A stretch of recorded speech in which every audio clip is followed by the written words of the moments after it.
you hear that there are debates about free speech on campus, about who should talk and who shouldn't. And people think that's what the debate is about who should talk and who shouldn't. But that's not what the debate is about. You're not even scraping the surface of the debate if that's what you think it's about. The debate on campus is about whether or not a human being has the capacity to communicate intelligibly as an individual or not. And the answer for the postmodernist collective types is that there is no such thing as an individual.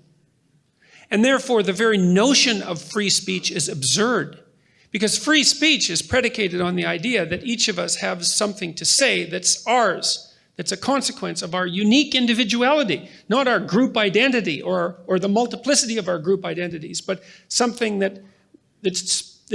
something that we have that speaks from our spirit, that can speak to the spirit of another and produce a negotiated peace. And that's what's being debated. The war that's going on philosophically or theologically in the campuses is far deeper than you think. The entire notion of the reality of the individual, which is, I think, also the entire notion of the idea that human beings are made in the image of God, most fundamentally. That is what's being attacked. It wasn't for nothing that Derrida called Western culture phallogocentric. Phallus for masculine, logos for truth and courage, and centric for centric. That was a criticism from his perspective. The idea of the sovereignty of the individual. If you don't have the idea of the sovereignty of the individual, because there's no individual, there's no free speech. All you are is an avatar of your group interests. And if I'm not in your group, it's not in my interest to let you speak. There's nothing that we have to say to one another. There's nothing but power. It's a Hobbesian nightmare of group against group. And that's the postmodern doctrine. And so it's to call it appalling is to barely scrape the surface. It's an assault. It is truly an assault on the most fundamental principles by which the West is governed. It's not surface level philosophy.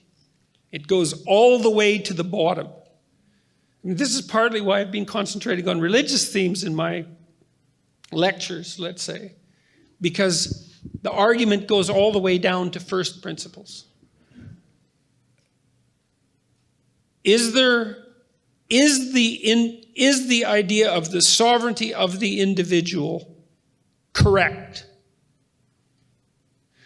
The Western answer is, it's the great discovery of the West. The Western answer is, that's the most fundamental truth.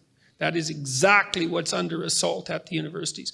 The reason that the collectivist types hate me is because I've got their number. I know what they're up to.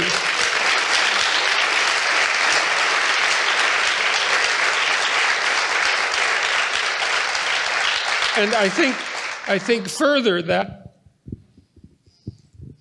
they do not wish to shoulder the unbearable responsibility of being a sovereign individual. So not only is it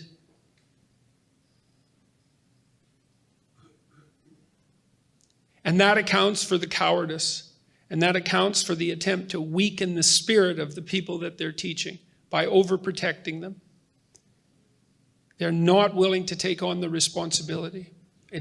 And the fault has to lie elsewhere. And I think that's a good judge of someone's character in general. It's like, well, the world is in a messy state, let's say. And the question is, whose fault is it? And the answer is, yours. That's the right answer. It's not the patriarchy. It's not some identifiable group. It's not some structure that's gone wrong, even though those things can go wrong. And that's the other fundamental truth of the West, is that things would be a lot better if you were a lot better. And you have to decide if you're willing to accept that. And you have every reason not to. It's a terrible thought.